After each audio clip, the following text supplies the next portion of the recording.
Let me tell you something that might sound like the opening line of a bad sitcom. I turned 72 last Wednesday, and my family, every single one of them, forgot. No texts, no calls, no accidental butt dials, not even one of those automated Facebook posts that says, "Hope you have a great one." I sat at the head of a dining table that hadn't seen guests in over a year, with a chocolate cake I made myself because I still believe in ritual, in tradition, and yes, in the pathetic hope that someone might knock on the door and yell, "Surprise!" But no one knocked, no one called, and that's when I realized I wasn't just alone. I was invisible. Before I continue, let me just say this. If you've ever felt like you've been written out of your own story, do me a favor, hit that subscribe button. Because this one's for you. Now, let me rewind the clock, just a little. See, I wasn't always the old man sitting alone in a quiet house filled with echoes of better days. I was once the glue, the anchor, the guy who stayed up till 3 a.m. fixing toy trains on Christmas Eve. The guy who drove 2 hours to fix a leaky pipe in my daughter's guest bathroom and didn't complain once, except to myself, on the drive home. I was the silent investor in college tuitions, wedding venues, down payments, and failed businesses no one wants to remember. And I gave all that without question, without contracts, without interest. Because that's what love does. At least, that's what I used to believe. You ever read those stories? The ones where a rich man leaves his fortune to the butler or the dog, and everyone else is left gasping? I used to think those were ridiculous. Now, I think they're justice in a three-piece suit. My wife passed away 5 years ago. God bless her soul, she was the warmth in this cold house. When she was around, people showed up. People laughed. People remembered. But the minute the last casserole dish from the funeral went cold, the silence came in.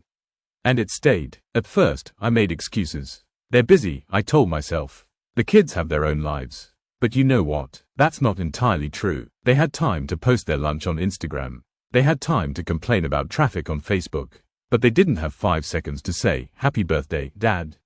I waited the entire day. You hear me? The entire day. I kept refreshing my phone like it was a slot machine. Like maybe, just maybe, a lucky notification would roll in.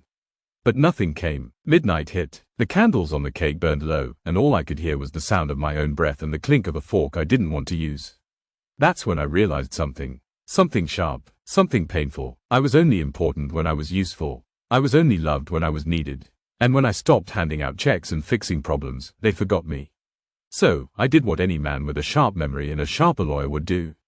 I rewrote my will. You ever write a will? It's an interesting thing, a brutal thing. It's not about money, it's about truth. Because in the end, your will is your final word.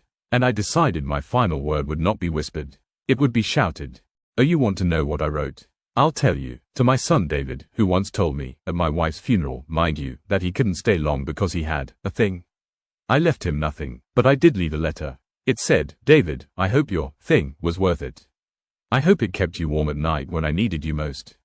You always measured love by convenience. This is inconvenient, and this is what love looks like when it's earned."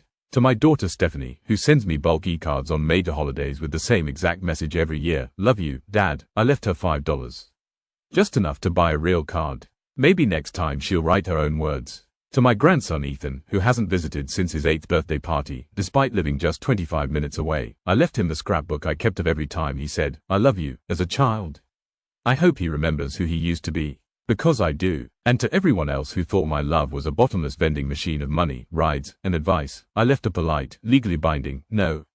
But I didn't leave everyone out. There was one person. Her name's Maria. She's the woman who cleans my house every Tuesday. Not because I can't do it, but because we talk. She tells me about her son's baseball games. She asks about my blood pressure. She notices when I wear a new sweater. She remembered my birthday. She brought tamales. To her, I left the house. The car, the savings, the stocks, all of it. Because love, real love, is not found in DNA. It's found in presence, in remembrance. Let me tell you about the moment the lawyer read the will. Oh, it was delicious. David turned red like a pressure cooker about to blow. Stephanie blinked fast like she was trying to rewind time. And Ethan, he asked, "Wait, who's Maria?" I almost laughed from the next life. They couldn't believe it. Their blood, they argued. Their family, they whined. But family isn't about blood. It's about showing up. Let me ask you something. How many of you have been forgotten, left out, treated like furniture, useful but invisible? I see you, and more importantly, I remember you. Let me tell you what happens when you stop waiting for people to remember you. You start remembering yourself. You stop begging for love that comes with conditions, and you start building a life with people who show up without being asked. You don't need to burn bridges. Sometimes you just need to cross them and leave the match on the other side. I spent decades giving. I gave until I didn't know who I was without giving. And in return, I got a birthday spent in silence. But not anymore. Now I spend my mornings with coffee and Maria's tamales. I volunteer at a shelter where people see me. I go to a book club where they ask for my opinion, not my wallet. I've never felt richer. There's a strange freedom in being forgotten. It hurts. Oh, it hurts. But it also shows you who never deserved a seat at your table in the first place. Some people come into your life with balloons and leave with your soul. Others come with nothing and bring everything you never knew you needed. So here's to the Marias of the world. To the people who remember when it matters. Who don't need a calendar alert to care. Who knock, even when they're not invited. And to the Davids and Stephanies and Ethans out there, I hope you find a mirror. I hope you look into it long enough to ask why someone who gave you everything chose, in the end, to give you nothing. And when you ask that question, listen to the silence. Because silence remembers. And if you're listening right now, if this feels like your story, maybe it's time you wrote your own ending. You don't have to wait for birthdays to feel seen. You just need to see yourself. So, if you've ever been forgotten and came back stronger, subscribe. Join this channel. This community is where forgotten people come to be remembered. And if no one told you today, happy birthday, I see you, and you matter.